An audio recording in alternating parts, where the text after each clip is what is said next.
This would be a demonstration of how to download virtual Virginia content from the ACPS Canvas platform so students can have offline access when they're away from the internet. The first thing you'll notice is that I have to go down to my files and create a space for the downloaded content to go to. So in the bottom left-hand corner, I'm going to hit the circle and open files.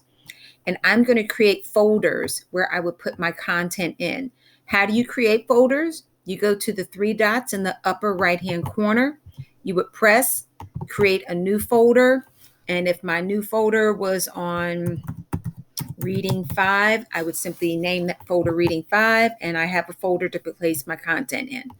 I'm just going to close that out.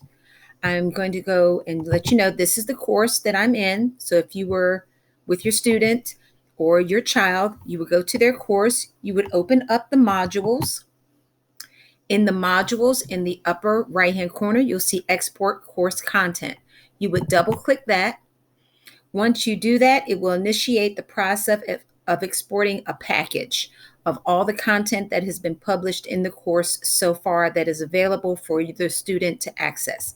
This may take a little while, depends on how much information is in the course.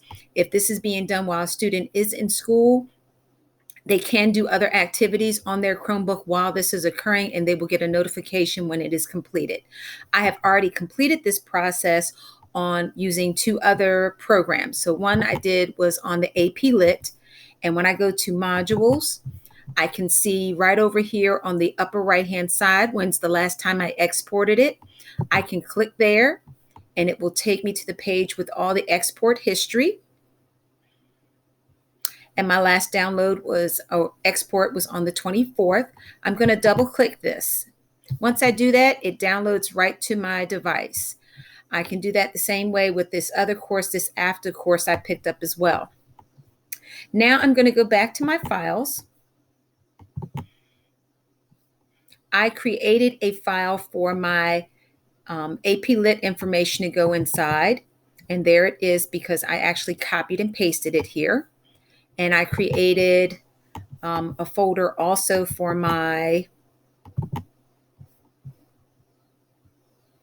after file. Well, now I'm about to put information into my reading one, and the reading download is complete because I just got a notification.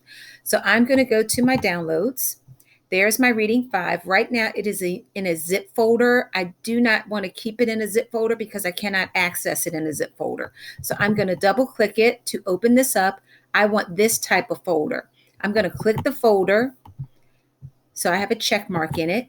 I'm going to click over on the upper right-hand side and press copy. I'm then going to go to the folder I created, which is this one, Reading 5. When I click it, you notice the folder is empty.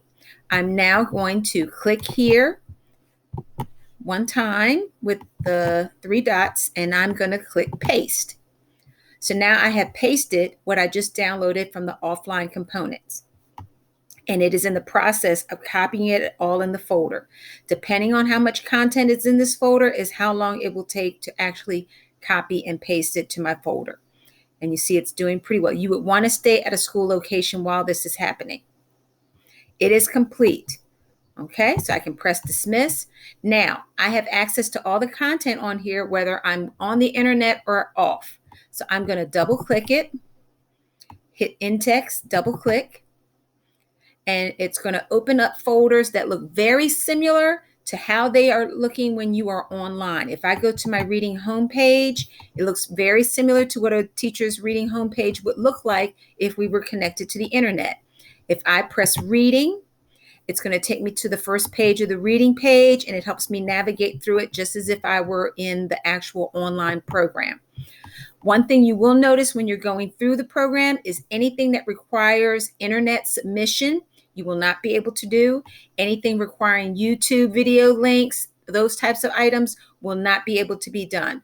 Those are things that your student will have to do on loose leaf paper and actually upload it when they are ready at a later time when they do have internet access. But they can actually review and practice everything up until then throughout the week to keep them on target for what the learning is in the classroom.